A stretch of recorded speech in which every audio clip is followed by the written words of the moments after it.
హరినాథ్ ఏదో పని మీద అడవిలో నుండి వెళ్తుండగా ఎవరో ఏడుస్తున్నట్టు వినిపించి అటుగా వెళ్తాడు. ఒక పాడుబడ్డ శివాలయం కనిపిస్తుంది. లోపలికి వెళ్లి చూడగానే ఒక పసిపాప కనబడుతుంది. అరేరే, ఈ పాప అక్కడెందుకుంది? చుట్టుపక్కల కూడా ఎవరూ లేరు. ఈ పాప ఇంకా ఇక్కడే ఉంటే ఆకలితో చనిపోయేలా ఉంది. లేదా ఏ క్రూర మృగమో వచ్చి నోట ఖర్చుకెళ్తే? వామ్మో, ఏ పాపిష్టోడో కావాలని ఇక్కడ వదిలి వెళ్ళినట్టున్నాడు. హరినాథ్ ఆ పాపని తీసుకుని ఇంటికి వెళ్లి భార్యకి చూపిస్తాడు.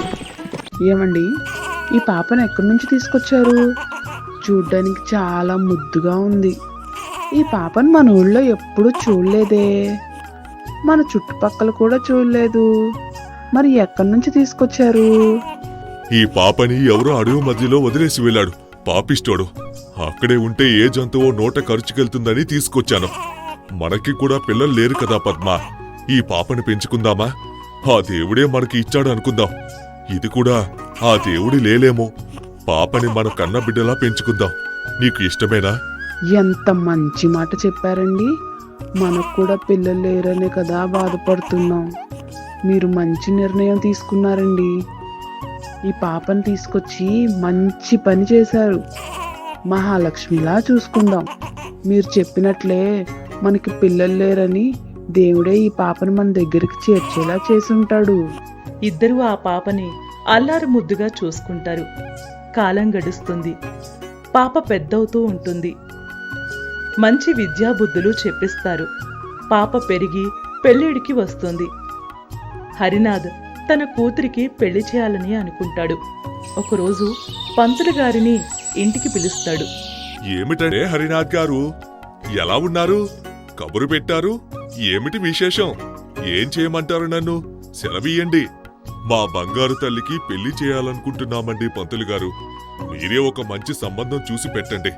మా స్థాయికి తగినట్టుగా ఉండాలి. మీరు చూసిన సంబంధాలన్నీ బాగున్నాయి. అందరూ సుఖంగా ఉన్నారు. మీరే ఎలాగైనా మంచి వరిని వెతికి పెట్టండి పంతులు గారు. సరే హరినాథ్ గారు, పక్కూరి జమీందారు కొడుకు పెళ్ళిడికొచ్చాడు. ఒకసారి వెళ్ళి అడిగి చూస్తాను. నాకు సెలవిస్తారా మరి? సరే పంతులు గారు, మంచి తీపి కబురుతో రండి. పంతులు గారు ఎక్కూరి జమీందారు గారి దగ్గరికి వెళ్తాడు. ఏమిటండి పంతులు గారు, ఇలా దయచేశారు? ఎప్పుడూ కబురు పెడితే గాని రారు. ఏంటి విశేషం? ఏదైనా సంబంధం తీసుకొచ్చారా ఏమిటి? అవునండి భూసయ్య గారు, మంచి సంబంధం చూశాను. మీ స్థాయికి తగ్గ సంబంధం. ఇంతకీ ఎవరండి పంతులు గారు? పక్కూరి జమీందారండి. గౌరవమైన కుటుంబం. పిల్ల కూడా మహాలక్ష్మిలా లక్షణంగా ఉంటుంది. జాతకాలు కూడా చూశాను. పార్వతీ పరమేశ్వరుల్లా కుదిరాయి. ఇంకా మీదే ఆలస్యం. ఒకసారి వచ్చి అమ్మాయిని చూడండి. వాళ్ళకిష్టమైతే పెళ్లి చేసేద్దాం. ఏమంటారు భూసయ్య గారు? సరే పంతులు గారు, మీరు చెప్పారంటే ఇంక తిరిగేముంది. మంచి రోజు చూసుకొని వస్తామని చెప్పండి పంతులు గారు. ఒకరోజు భూషయ్య కుటుంబం పంతులు గారు కలిసి హరినాథ్ ఇంటికి వెళ్తారు. ఇద్దరూ ఒకరినొకరు ఇష్టపడతారు. అందరూ కలిసి సంబంధం కుదుర్చుకొని ఘనంగా పెళ్లి జరిపిస్తారు. వధూవరులను ఆశీర్వదించడానికి స్వామీజీ వస్తుంటాడు. అది చూసిన భూషయ్య భార్య శాంతమ్మ, హరినాథ్ భార్య పద్మ ఎదురు వెళ్తారు. స్వామీజీ, రండి రండి. ఇదిగోనండి మా వియ్యాలవారు. నా కొడుకు పెళ్లి ఈ జమీందారు కూతురుతో జరిగింది. మీరే అన్నారుగా నా కొడుకు పెళ్లి ఒక కింది స్థాయి అమ్మాయితో జరుగుతుందని. ఇప్పుడు చూడండి, నా స్థాయికి, ఆస్తికి, అంతస్తుకి తగిన వాళ్లతోనే వియ్యమందుకున్నాను. మీరు చెప్పిన జాతకాన్ని తప్పు అని నిరూపించాను. లేదు నాయనా, అలా జరగదు. నా భవిష్యవాణి ఎప్పటికీ తప్పు కాదు. నీ కొడుకు పెళ్లి ఆ కింది స్థాయి అమ్మాయితోనే జరిగింది. ఏమంటున్నారు స్వామీజీ? ఇది నేను నమ్మనుగాక నమ్మడు. మీరు అబద్ధం చెప్తున్నారు. మీరే చూస్తున్నారుగా, ఘనంగా పెళ్లి జరిపించారు. నాయనా హరినాథ, నిజం చెప్పు. ఆమె నిజంగా నీ కూతురేనా? అన్నీ తెలిసినవారు మీతో అబద్ధం చెబుతానా స్వామి? 20 సంవత్సరాల క్రితం ఈ ఊరి బయట అడవిలో ఉన్న పాడుబడ్డ శివాలయంలో దొరికింది స్వామి. ఇకనైనా నమ్ముతావా నాయనా? పాడుపడ్డ గుడిలోనా? అయ్యో భగవంతుడా! ఆ బిడ్డని నేనే తీసుకెళ్లి ఆ శివాలయంలో పెట్టాను. బావగారు, ఆ పాపేంటి మీరు శివాలయంలో పెట్టడమేంటి? అసలేం జరిగింది బావుగారు? చెప్తాను బావుగారు. ఏమండి, మన పెళ్ళయింది, కానీ ఇంతవరకు మనకి సంతాన భాగ్యం కలగలేదు. మనకన్నీ ఉన్నా పిల్లలు లేరనే బాధ ఎప్పుడూ మనసులో తొలుస్తూనే ఉంటుంది. నాకు తల్లి కావాలనుంది. మన ఊళ్ళోకి మహిమలు గల స్వామీజీ వచ్చారంట. ఒకసారి వెళ్ళొద్దామండి. మనకి ఈ జన్మలో పిల్లలు కలిగే అదృష్టం ఉందా లేదా అని అడుగుదామండి. అవును శాంత, నేను కూడా విన్నాను. ఆ స్వామి చాలా మహిమలు కలిగిన వారట. ఇప్పుడే వెళ్ళి అడుగుదాం. మనకి పిల్లలు పుడతారో లేదో తెలుసుకుందాం. ఇద్దరూ కలిసి స్వామీజీ దగ్గరకు వెళ్తారు. నమస్కారం స్వామీజీ. మిమ్మల్ని కలిసి మా జన్మ ధన్యమైంది. స్వామీజీ, మా భవిష్యత్తు తెలుసుకోవాలనుకుంటున్నాం. మాకు పెళ్ళై 10 ఏళ్లవుతుంది. ఇప్పటి వరకు పిల్లలు కలుగలేదు. మాకు సంతాన భాగ్యం ఉందా లేదా సెలవియ్యండి స్వామీజీ. మీరు దిగులు పడకండి నాయనా. మీ ఇద్దరికీ సంతాన భాగ్యం రాసి పెట్టుంది. మీ ఇద్దరికీ అందమైన మగపిల్లాడు పుడతాడు. మీరు తల్లి తండ్రి అయ్యే కోరిక తప్పక తీరుతోంది. కొంతకాలం ఓపిక పట్టండి చాలు. మీకు తప్పకుండా ఒక మగబిడ్డ జన్మిస్తాడు. 1 సంవత్సరం తరువాత శాంతమ్మ బోసయ్యకి పండంటి మగబిడ్డ జన్మిస్తాడు. ఆ భగవంతుడు ఎంత సంతోషాన్నిచ్చాడో నేను మాటల్లో చెప్పలేను శాంత. నా కొడుకుని చాలా సంతోషంగా పెంచుతాను. మంచి విద్యాబుద్ధులు చెప్పిస్తాను. స్వామీజీ దగ్గరికి వెళ్ళి ఆశీర్వాదం తీసుకుందామండి. మన కొడుకు జాతకం కూడా ఎలా ఉందో తెలుసుకుందామండి. మన బిడ్డ భవిష్యత్తు ఎలా ఉందో తెలుస్తుంది. ఆ స్వామీజీ చెప్పినవన్నీ నిజమయ్యాయి కదండి. ఈరోజే వెళ్దాం శాంత. ఇద్దరూ స్వామీజీ దగ్గరికి వెళ్తారు. నమస్కారం స్వామీజీ. మీరు చెప్పినట్టుగానే మాకు మగబిడ్డ జన్మించాడు. మీరు చెప్పింది నిజమైంది. మా బిడ్డని ఆశీర్వదించి జాతకం కూడా చెప్పండి స్వామి. చింతించకు నాయనా. మీ బిడ్డ జాతకం చాలా బాగుంది. నీలాగే వ్యాపారంలో రాణిస్తాడు, ధనవంతుడవుతాడు. కాని పెళ్లి మాత్రం ఒక పేద అమ్మాయితో అవుతుంది. అది కూడా కింది స్థాయి అమ్మాయితో జరుగుతోంది. ఇదే మీ కొడుకు జాతకంలో రాసుంది. దీన్ని ఎవ్వరూ మార్చలేరు. ఎవరి కూతురు స్వామీజీ?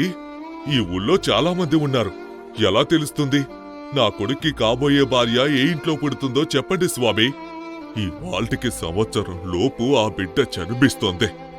బిడ్డ పుట్టగానే తల్లి చనిపోతుంది. ఆ బిడ్డ నీ ఇంటి కోడలవుతుంది. ఎంతకన్నా నేనేం చెప్పలేను. తలరాతని కూడా నేను మార్చలేను. ఏమి రాసి పెట్టుందో అదే జరుగుతుంది. ఇక వెళ్ళిరండి. ఇద్దరూ ఇంటికి వెళ్ళి చాలా భయపడతారు. ఆ పిల్ల ఏ ఇంట్లో పుడుతుందో ఎలా తెలుస్తుందండి? కింది స్థాయి దానితో నా కొడుకు పెళ్లి జరగనివ్వను. నేను దీనికి ఒప్పుకోను. ఏదో ఒకటి చెయ్యండి. నాకేమైనా ఇష్టమా శాంత? నేను అదే ఆలోచిస్తున్నాను. అయినా బిడ్డ పుట్టిన వెంటనే తల్లి చనిపోతుందని స్వామీజీ చెప్పారు కదా. ఈ రోజు నుండి తెలుసుకుందాం. నేను వీడి తలరాత మార్చి తీరుతాను. నా బిడ్డ పెళ్లి మనతో సరితూగేవాడికే ఇచ్చి చేస్తాను. బోసయ్య ఆ ఊర్లో ఎక్కడ ఆడపిల్ల పుట్టినా వివరాలన్నీ అడిగి తెలుసుకుంటాడు. చివరికి ఒకరోజు తల్లి చనిపోయిన బిడ్డ ఆచూకీ తెలుస్తుంది. వెంటనే ఆలస్యం చేయకుండా ఆ ఇంటికి వెళ్తాడు. అయ్యగారు, ఎలా వచ్చారేంటయ్యా? పిలిస్తే నేనే వచ్చేవాని కదా. నీళ్లు తాగుతారా అయ్యగారు? నాతో ఏమన్నా పనుందా అయ్యా? లేదురా కనకయ్యా. దారిలో అలా వెళ్తుంటే నువ్వు కనిపించావు, అందుకే ఆగాను. బిడ్డ పుట్టగానే తల్లి చనిపోయిందంట కదా. ఊళ్ళో అందరూ అంటుంటే విన్నాను. ఈ బిడ్డని ఎలా చూసుకుంటావు? కష్టంగా అనిపించట్లేదా? అవునయ్య గారు, ఈ బిడ్డను చూసుకోవడానికి కొద్దిగా కష్టంగానే ఉంటుంది. ఒక్కడిని చూసుకోవాలి, పనులు కూడా చేసుకోవాలి. కాని ఏం చేయను? ఇప్పుడు నా భార్య ఈ లోకంలో లేదు. ఈ బిడ్డకి ఇంకా తల్లి తండ్రి నేనే అయ్యగారు. కనకయ్యా, నేనొకటి చెప్పనా? నా స్నేహితుడు ఒకడున్నాడు. వాళ్ళకి పెళ్ళై పుష్కరం దాటినా పిల్లలు లేరు. ఎవరైనా బిడ్డను ఇచ్చేవాళ్ళుంటే దత్తత తీసుకుందాం అనుకుంటున్నారు. నీకిష్టమైతే దత్తత ఇవ్వు. వాళ్ళు చాలా ధనవంతులు. నీ బిడ్డ జీవితం బాగుంటుంది. ఏ లోటు లేకుండా పెరుగుతుంది. నువ్వొక్కడివి ఎన్ని రోజులని చూసుకుంటావు? వాళ్ళకి తల్లి తండ్రి కావాలన్న ఆశ తీరుతుంది. నీ బిడ్డకి అమ్మ ప్రేమ దొరుకుతోంది. కనకయ్య బాగా ఆలోచించి కొద్దిసేపటి తరువాత, సరే అయ్యగారు, మీరు చెప్పినట్టే కానియండి.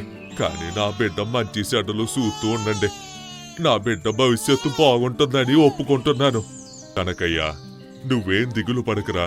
నేను ముందే చెప్పాను కదా, వాళ్ళు చాలా ధనవంతులని.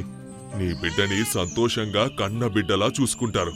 నీ బిడ్డని ఇవ్వు, తీసుకెళ్ళిస్తాను. వాళ్ళు చాలా సంతోషపడతారు. నీకు పుణ్యం వస్తుంది. వాళ్ళకి తల్లిదండ్రులయ్యే భాగ్యం దొరుకుతోంది. కనకయ్య తన బిడ్డని బోసయ్య చేతిలో పెట్టి, నా బిడ్డని బాగా చూసుకోమని చెప్పండి అయ్యా. అప్పుడప్పుడు ఈ బిడ్డ గురించి ఎవరాలు చెప్తూ ఉండండి అయ్యగారు. బోసయ్య ఆ బిడ్డని తీసుకుని వెళ్తుంటాడు. కనకయ్య గుండె నిండా బాధతో అలానే చూస్తూ ఉండిపోతాడు. బోసయ్య బిడ్డని తీసుకుని కొంత దూరం నడుచుకుంటూ వెళ్తుండగా ఒక పాడుబడ్డ గుడి కనిపిస్తుంది. అటు ఇటు చూసి గుడిలోకి వెళ్లి శివలింగం పైన పెట్టి వెళ్ళిపోతాడు. ఇది ఆ బ్రహ్మ వేసిన ముడి నాయనా. కాలాన్ని తలరాతని ఎవ్వరూ మార్చలేరు. అది మార్చుదామనుకోవడం మూర్ఖత్వం. జాతి, కులం, మతం, ధనిక, పేద అంటూ మానవత్వాన్ని మర్చిపోతున్నారు. నీ కోడలు కులం తక్కువైనా గుణవతి, తెలివిగలది. ఆమె వల్ల నీ వంశం తరతరాలు చెప్పుకునేలా నిలుస్తుంది. వెళ్ళు, ఏది మనసులో పెట్టుకోకుండా వాళ్లను దీవించు. సరే స్వామి, నా కళ్ళు తెరుచుకున్నాయి. రండి స్వామి, ఇద్దరిని ఆశీర్వదించి వెళ్ళండి స్వామి. పెళ్లికి వచ్చిన బంధువులంతా ఆ జంటని దీవిస్తారు.